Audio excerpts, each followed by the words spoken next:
আসলে কাদিয়ানি বিরোধী বা কাদিয়ানি সম্প্রদায়কে কাফের দাবি করার পক্ষে বা সরকার কর্তৃক ঘোষণা করার পক্ষে তারাই নয়, বরং আন্তর্জাতিকভাবে যত ওলামায়ে কেরাম এটা নিয়ে কাজ করছে তারাও কিন্তু এই মঞ্চ থেকে আগামীকালকে সকাল 9টা থেকে এখানে তারা আসলে উপস্থিত থাকবে। এখান থেকে সরকারের কাছে বিশেষ যে দাবিটা জানানো হবে সেটা হলো কাদিয়ানীদেরকে কাফের ঘোষণা করতে হবে। আজকেও আমরা জাতীয় মসজিদ বাইতুল মুকাররমে ছিলাম, সেখানে কিন্তু আব্দুল মালিক হাফিজাহুল্লাহ তিনিও যেটা বলেছেন যে অন্য ধর্মের মানুষ বাংলাদেশে থাকবে, তাতে কোনো সমস্যা নেই, বাকি প্রত্যেকে নিজ নিজ ধর্মের পরিচয় দিয়ে থাকবে।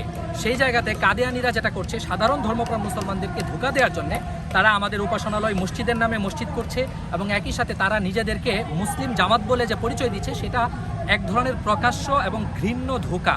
এই ধোঁকা বন্ধ করার জন্য ওলামায়ে কেরাম দীর্ঘদিন যাবত কাজ করে আসছে, কিন্তু সরকার আসলে খুব একটা ভ্রুক্ষেপ করছে না, যে জন্য বড় পরিসরে কালকে এই ঐতিহাসিক সোহরাওয়ার্দী উদ্যান থেকে ব্যাপক আয়োজনে কিন্তু এই দাবি জানানো হবে এবং এই দাবি বাস্তবায়নে যে ধরনের পদক্ষেপ দরকার সব ধরনের পদক্ষেপ কিন্তু ওলামায়ে কেরাম নেবে। এবং এই মঞ্চ আমরা দেখছি যে ইতিমধ্যে কিন্তু প্রস্তুত হয়েছে। এখানে সারা দেশ থেকে যারা নেতৃস্থানীয় ব্যক্তিবর্গ রয়েছে, বিশেষ করে খতমে নবুয়াত কার্যকরী পরিষদের যারা রয়েছে তারা কিন্তু আসছে, দেখছে।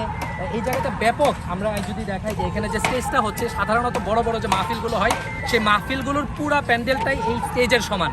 এর বাহিরে পুরা উন্মুক্ত প্রান্তর যেটা রয়েছে সেই প্রান্তর জুড়ে আপনারা অবস্থান করবেন। আগামীকাল সকাল 9টায় সারা দেশ থেকে দলে দলে ছুটে আসুন এবং অংশগ্রহণ করুন ঈমানী এ দায়িত্বে। আমরা আশা রাখি খুব শীঘ্রই সরকার ওলামায়ে কেরামের ধর্মপ্রাণ মুসলমানদের এই দাবির প্রতি একমত পোষণ করে কাদিয়ানীদেরকে খুব শীঘ্রই বাংলাদেশের আইনে সাংবিধানিকভাবে কাফের ঘোষণা করবে।